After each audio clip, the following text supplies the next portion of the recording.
تمام تعریفیں اللہ ہی کے لیے ہیں، ہم اسی سے مدد مانگتے ہیں اور اسی سے بخشش طلب کرتے ہیں اور اپنے نفسوں کی شرارتوں سے بچنے کے لیے اسی کی پناہ میں آتے ہیں۔ جس شخص کو اللہ تعالیٰ ہدایت دے اسے کوئی گمراہ کرنے والا نہیں، اور جسے اللہ تعالیٰ گمراہ کر دے اسے کوئی ہدایت دینے والا نہیں۔ اور میں گواہی دیتا ہوں کہ اللہ تعالیٰ کے سوا کوئی سچا معبود نہیں، اور میں گواہی دیتا ہوں کہ پیارے نبی محمد صلی اللہ علیہ وسلم اس کے بندے اور رسول ہیں۔ اے اللہ درود و سلام نازل فرما اور برکتیں نازل فرما نبی صلی اللہ علیہ وسلم پر اور آپ صلی اللہ علیہ وسلم کی آل اور صحابہ اکرام پر۔ مسلمانوں میں اپنے آپ کو اور آپ سب کو اللہ تعالیٰ سے ڈرنے کی وصیت کرتا ہوں۔ اللہ رب العزت فرماتے ہیں اے ایمان والو اللہ سے ڈرو جیسے اس سے ڈرنے کا حق ہے، اور تم ہرگز نہ مرو مگر اس حال میں کہ تم مسلمان ہو۔ حمد و صلات کے بعد اللہ تعالیٰ کے علاوہ کوئی علم غیب نہیں رکھتا، اس بات پر پختہ ایمان و یقین رکھنا صحیح عقیدے کے مسلمات میں سے ہے۔ ارشاد باری تعالیٰ ہے کہہ دیجئے کہ آسمان والوں اور زمین والوں میں سے سوائے اللہ کے کوئی غیب نہیں جانتا، انہیں تو یہ بھی معلوم نہیں کہ کب اٹھائے جائیں گے۔ اے مومن بھائی یہیں سے آپ کاہنوں، نجومیوں اور ہتھیلیاں، ستارے، برج اور پیالے وغیرہ جیسی اشیاء کے ذریعے علم غیب کا دعویٰ کرنے والوں کے واضح جھوٹ اور دجل و فریب کو جان سکتے ہیں۔ جو جھوٹ اور دجل و فریب کا سہارا لے کر مستقبل کی خبریں بتلانے یا انسانوں سے مخفی امور کے جاننے کا دعویٰ کرتے ہیں، جیسا کہ میڈیا میں اس طرح کی چیزیں نشر ہوتی رہتی ہیں جنہیں علم ابراج، علم نجوم وغیرہ کا نام دیا جاتا ہے، ان سب کی بنیاد مختلف قسم کے جھوٹ اور قسم کے خرافات پر قائم ہے، اور ان سب کا شمار علم کہانت اور علم نجوم میں ہوتا ہے، جس کی نہ تو کوئی زمینی حقیقت ہے اور نہ ہی شریعت میں اس کی کوئی اصل ہے۔ علماء شریعت کا اس بات پر اجماع ہے کہ اس طرح کی چیزیں حرام ہیں، ان کے ساتھ تعلق رکھنا اور انہیں سننا بھی حرام ہے، چاہے جائے کہ ان کی تصدیق کی جائے اور ان کو تسلیم کیا جائے۔ آپ صلی اللہ علیہ وسلم نے فرمایا جس نے علم نجوم کا کوئی حصہ سیکھا تو اس نے جادو کا ایک حصہ سیکھا، وہ جتنا زیادہ علم نجوم سیکھے گا اتنا ہی زیادہ جادو سیکھے گا۔ اسے ابو داود اور ابن ماجہ نے صحیح سند کے ساتھ روایت کیا ہے، اور بخاری مسلم کی ایک روایت میں ہے کہ اللہ تعالیٰ نے فرمایا جس نے یہ کہا ہم پر فلاں فلاں ستارے کے غروب و طلوع ہونے کی وجہ سے بارش ہوئی ہے تو وہ میرے ساتھ کفر کر کے ستارے پر ایمان رکھنے والا ہے۔ جب امیر المؤمنین خلیفہ راشد علی بن ابی طالب رضی اللہ عنہ نے خوارج سے جہاد کرنے کی غرض سے روانگی کا ارادہ کیا تو تمام نجومیوں نے اتفاق رائے سے کہا کہ علی اور ان کے لشکر کو شکست سے دوچار ہونا پڑے گا، کیونکہ وہ ایسے وقت میں نکل رہے ہیں جبکہ چاند برج عقرب کے میں داخل ہو چکا ہے۔ آپ رضی اللہ عنہ نے کہا بلکہ ہم اللہ پر توکل اور بھروسہ کرتے ہوئے اور نجومیوں کی بات کو جھٹلاتے ہوئے سفر کریں گے۔ چنانچہ آپ رضی اللہ عنہ اپنے لشکر کے ساتھ سفر پر نکل گئے۔ اللہ تعالیٰ نے آپ کو فتح و نصرت سے سرفراز کیا اور ہمکنار کیا۔ جنگ عموریہ میں تمام نجومیوں نے بالاتفاق کہا کہ خلیفہ معتصم ہرگز فتح یاب نہیں ہو پائے گا۔ خلیفہ نے ان سب کی مخالفت کی، انہیں جھٹلایا اور اللہ رب العزت پہ بھروسہ کیا اور مسلمانوں کو فتح و نصرت حاصل ہوئی۔ اسی موقع پر ابو تمام نے کہا تھا تلوار کاہنوں کی پیشین گوئیوں سے زیادہ سچی ہے، اس کی دھار ہی حق و باطل کے درمیان فیصلہ کرتی ہے۔ پھر انہوں نے کاہنوں اور نجومیوں کے جھوٹ اور دجل و فریب کا پردہ چاک کرتے ہوئے یوں فرمایا کہاں گئی وہ داستان، کہاں گئے وہ ستارے، وہ جھوٹ اور ملمہ کاریاں، قیاس آرائیاں اور من گھڑت کہانیاں۔ نجومیوں کی یہ باتیں پہاڑوں کے مضبوط درخت کی مانند تو کیا ہوں گی، یہ تو ندی کے کنارے اگنے والے پودے سے بھی کمزور ہیں۔ اگر ان ستاروں کے پاس کسی حادثے کے وقوع پذیر ہونے سے پہلے ہی کچھ کرنے کا اختیار ہوتا تو بت پرستوں اور صلیبیوں پر جو مصیبت ٹوٹی ہے وہ ان پر مخفی نہ ہوتے۔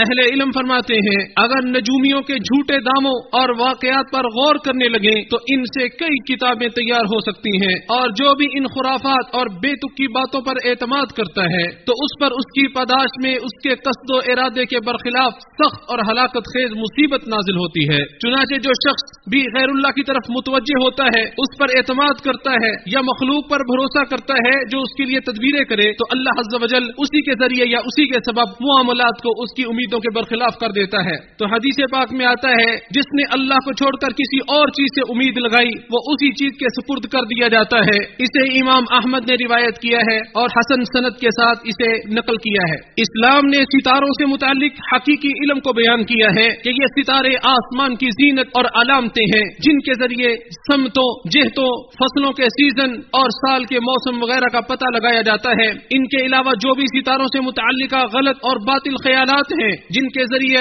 لوگوں کو اپنے خالق و مالک، مدبر اور کائنات کو چلانے والی ذات کے علاوہ دوسروں سے جوڑنے کی کوشش ہو، تو یہ دراصل صحیح دین اور درست عقیدے سے انحراف ہے، اور یہ لوگوں کو ایسے اوہام و خرافات اور جاہلانہ اعتقادات کی کھائی میں دھکیلتے ہیں جن کی بنیاد کسی علمی اساس یا شرعی دلیل پر نہیں ہے۔ اسی لیے اللہ کے بندو، ستاروں سے متعلق یہ عقیدہ رکھنا کہ یہ بذات خود مؤثر ہیں اور جنگ و قتال اور شر و فتن جیسے حوادث کو پیدا کرتے ہیں، صحیح دلیل کی مخالفت کفر صریح اور شرک اکبر ہے جو انسان کو دین اسلام سے خارج کر دیتا ہے۔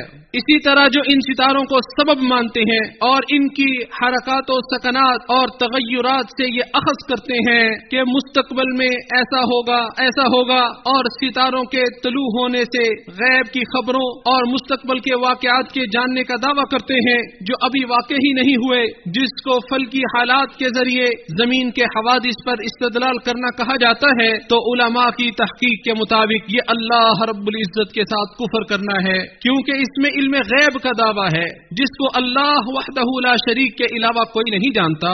چنانچہ جو ایسا دعویٰ کرتا ہے وہ اللہ اور اس کے رسول کی تکذیب کرتا ہے۔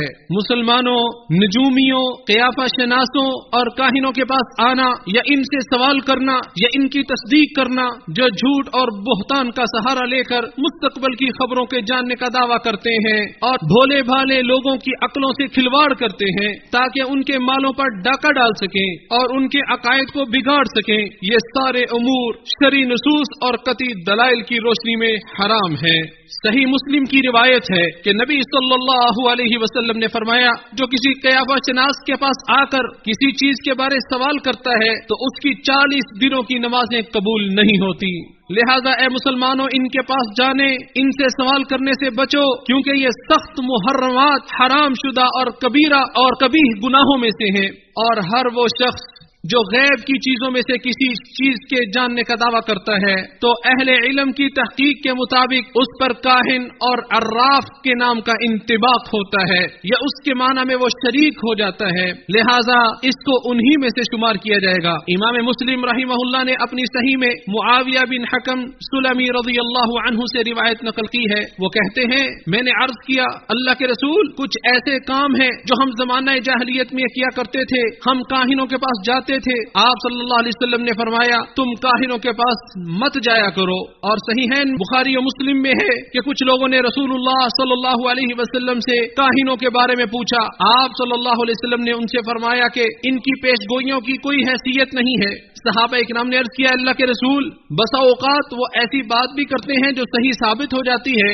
آپ صلی اللہ علیہ وسلم نے فرمایا وہی بات تو سچی ہوتی ہے جسے کوئی جن اچک کر لے کر آتا ہے اور پھر اسے اپنے کاہن دوست کے کان میں مرغ کی آواز کر کر کی طرح ڈال دیتا ہے، پھر وہ کاہن اس ایک سچی بات میں 100 جھوٹ ملا دیتے ہیں۔ اور سیدہ عائشہ رضی اللہ عنہا سے مروی ہے، انہوں نے نبی صلی اللہ علیہ وسلم کو یہ فرماتے ہوئے سنا کہ فرشتے عنان میں اترتے ہیں، اور عنان سے مراد بادل ہیں۔ یہاں فرشتے ان کاموں کا تبادلہ کلام کرتے ہیں جن کا فیصلہ آسمان میں ہو چکا ہوتا ہے، اور یہیں سے شیاطین کچھ چوری چھپے باتیں اڑا لیتے ہیں، پھر کاہنوں کو ان کی خبر کر دیتے ہیں، اور یہ کاہن 100 جھوٹ اپنی طرف سے ملا کر انہیں بیان کرتے ہیں۔ مسلمانوں، اور جو کسی کاہن وغیرہ کی تصدیق کرتا ہے، اس کا یہ تصدیق کرنا اسے اس کے عمل میں شریک اور اس کے قول کی صحت کا اعتقاد رکھنے والا بنا دیتا ہے، جبکہ ہر ایسے شخص کے دعوے کے جھوٹے ہونے کا اعتقاد رکھنا واجب ہے جو مستقبل کی معرفت کا دعویٰ کرے، کیونکہ اس کا تعلق غیب سے ہے جو کہ اکیلے اللہ رب العزت کے ساتھ مختص ہے۔ آپ صلی اللہ علیہ وسلم نے فرمایا جو شخص کسی قیافہ شناس یا جادوگر یا کسی کاہن کے پاس آئے اور وہ اس سے سوال کر کے اس کی تصدیق کرے، اسے سچا جانے، تو اس نے اس وحی کا انکار کر دیا جو محمد صلی اللہ علیہ وسلم پر نازل کی گئی ہے۔ اسے احمد، ابو داؤد، ترمذی اور حاکم نے روایت کیا ہے، اور امام حاکم نے اسے بخاری و مسلم کی شرط پر صحیح کہا ہے، اور ابو یعلا نے جید سند کے ساتھ ابن مسعود رضی اللہ عنہ سے اسی طرح کی موقوف روایت نقل کی ہے۔ لوگوں، اللہ تعالیٰ سے ڈرو اور اپنے دین کی حفاظت کرو، اور اپنے نبی صلی اللہ علیہ وسلم کی توجیحات، نصوص، حکموں کا احترام کرو، اہتمام کرو. میں اللہ تعالیٰ سے سوال کرتا ہوں ہمیں ہمارے عقیدے کی حفاظت فرمائے، نبی صلی اللہ علیہ وسلم کی سنت کا اہتمام کرنے کی توفیق عطا فرمائے. اور میں اسی بات پر اپنی بات کو مکمل کرتا ہوں، اپنے لیے اور آپ سب کے لیے، تمام مسلمانوں کے لیے استغفار کرتا ہوں ہر گناہ سے، اور تم بھی اسی سے استغفار کرو، بے شک وہ بخشنے والا بڑا مہربان ہے.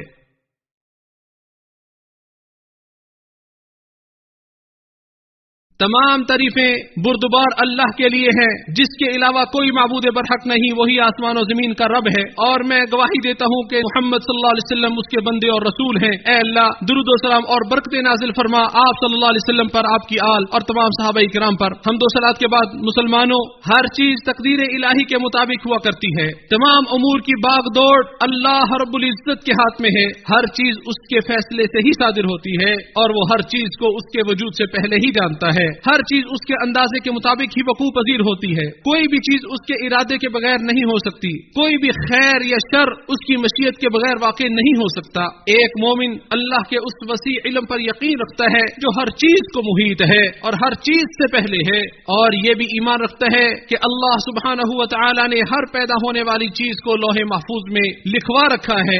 ایک مومن اللہ کی نافذ ہونے والی مشیت اور اس کی وسیع قدرت پر ایمان رکھتا ہے. اللہ جو چاہتا ہے وہی ہوتا ہے، اور جو نہیں چاہتا وہ نہیں ہوتا. اور ایک مومن اس پر بھی ایمان رکھتا ہے کہ اللہ ہی تمام مخلوقات کو پیدا کرنے والا ہے اور سب کی تدبیر اور انتظام کرنے والا ہے.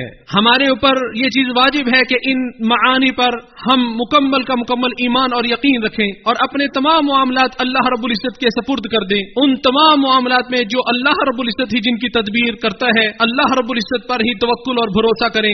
اس لیے اپنے پالنہار پر توکل کرو، اپنے سارے امور اسی کے سپرد کرو، اور اللہ رب العزت جو بھی مقدر کرتا ہے اور جس چیز کی تدبیر کرتا ہے اس میں اس کے حسن اختیار پر بھروسہ رکھو. ہر طرح کے مصالح و منافع کو حاصل کرنے اور ہر طرح کے مصائب و مشکلات کو دور کرنے کے سلسلے میں اپنے خالق پر صدق کے دل سے توکل کرو. اللہ رب العزت کا فرمان ہے جو شخص اللہ پر توکل کرے گا اللہ رب العزت اسے کافی ہو جائے گا. جو اپنے رب پر یقین رکھے گا اسے قلبی راحت اور اطمینان نفس حاصل ہوگا، اور دنیا و آخرت میں سعادت سے سرفراز ہوگا. زبان اور دل سے اپنے رب کا یہ فرمان پڑھو، اللہ تعالیٰ جو رحمت لوگوں کے لیے کھول دے سوائے اس کے کوئی بند کرنے والا نہیں، اور جس کو بند کر دے اسے کوئی جاری کرنے والا نہیں، اور وہی غالب حکمت والا ہے. شرعی اسباب اختیار کرو، اس اللہ پر توکل کرو جس نے آسمان و زمین کو پیدا کیا ہے، اسی سے تعلق بناؤ اور اسی سے چپٹ جاؤ. ہر طرح کی خیر و بھلائی اور کامیابی سے سرفراز ہو جاؤ گے. ارشاد باری تعالیٰ ہے، اور جو شخص اللہ تعالیٰ کا دامن مضبوطی سے تھام لے گا وہ ضرور راہ راست تک پہنچ جائے گا. مسلمانوں، اللہ کی مخلوقات میں سے سب سے بہتر نبی رحمت محمد صلی اللہ علیہ وسلم پر درود و سلام بھیجنا افضل ترین اعمال میں سے ہے. اے اللہ تو ان پر ہمیش و ہمیش رحمت و سلامتی نازل فرما. اے اللہ ہمارے نبی محمد صلی اللہ علیہ وسلم پر درود و سلام نازل فرما، اور خلفائے راشدین پر اور ہدایت یافتہ ائمہ پر اور قیامت تک آنے والے احسان کے ساتھ ان کی پیروی کرنے والوں پر. اے اللہ اسلام اور مسلمانوں کو عزت عطا فرما، اور مسلمان مردوں عورتوں کو معاف فرما. اے اللہ پریشان لوگوں کی پریشانیاں دور فرما. اے اللہ تمام مردہ و زندہ مومن مردوں اور عورتوں کی مغفرت فرما. اے اللہ مسلمانوں کے غموں اور مصیبتوں کو دور کر ان کی ضروریات کو پورا کر دے. انہیں تمام وباؤں، شرور، فتنوں اور نقصانات سے محفوظ فرما. اے اللہ ان کے دلوں کو اپنے دین پر ثابت رکھنا، ان کی زندگیوں کو اپنی شریعت اور سنت رسول کے نور سے منور کر دینا. اے اللہ خادم حرمین شریفین اور ان کے ولی عہد کو اپنے حفظ و امان میں رکھنا، انہیں توفیق عطا فرما، انہیں صحیح سمت پر لگا دے، انہیں صحت و عافیت اور توفیق و نصرت عطا فرما. اے اللہ اس ملک کے دشمنوں اور تمام مسلمانوں کے دشمنوں کو ناکام بنا دے. اے طاقت و جبروت والے، اے اللہ تمام حکمرانوں کو خیر کی توفیق عطا فرما. اے اللہ ہماری مدد فرما، ہمارے لیے بارش برسا. اے اللہ نعمتوں کے زائل ہونے سے ہم تیری پناہ پکڑتے ہیں، تیری پناہ چاہتے ہیں، اور دشمنوں کے خوش ہونے سے بھی تیری پناہ چاہتے ہیں، اور اچانک مصیبتوں فتنوں سے اللہ تیری پناہ چاہتے ہیں. اے اللہ ہمیں سیراب کر دے. اے اللہ بارش کے ذریعے ہمیں سیرابی عطا فرما. اے اللہ ہمارے اوپر باران رحمت کا نزول فرما. اے اللہ ہمارے علاقوں اور تمام مسلمانوں کے علاقوں ملکوں کو اللہ باران رحمت سے سیراب کر دے. اے اللہ تیری رحمت کا ہم سوال کرتے ہیں، امید لگاتے ہیں. اے اللہ اس زمین کو آباد کر دے. اے اللہ نفع مند بارش کے ذریعے اس زمین کو آباد کر دے، اور تمام مسلمانوں کے علاقوں زمینوں کو اللہ نفع مند بارش سے آباد کر دے. اے یا حی یا قیوم، اے زندہ رہنے والے، قائم رکھنے والے. اور ہماری آخری پکار یہ ہے کہ تمام تعریفیں اللہ رب العالمین کے لیے ہیں.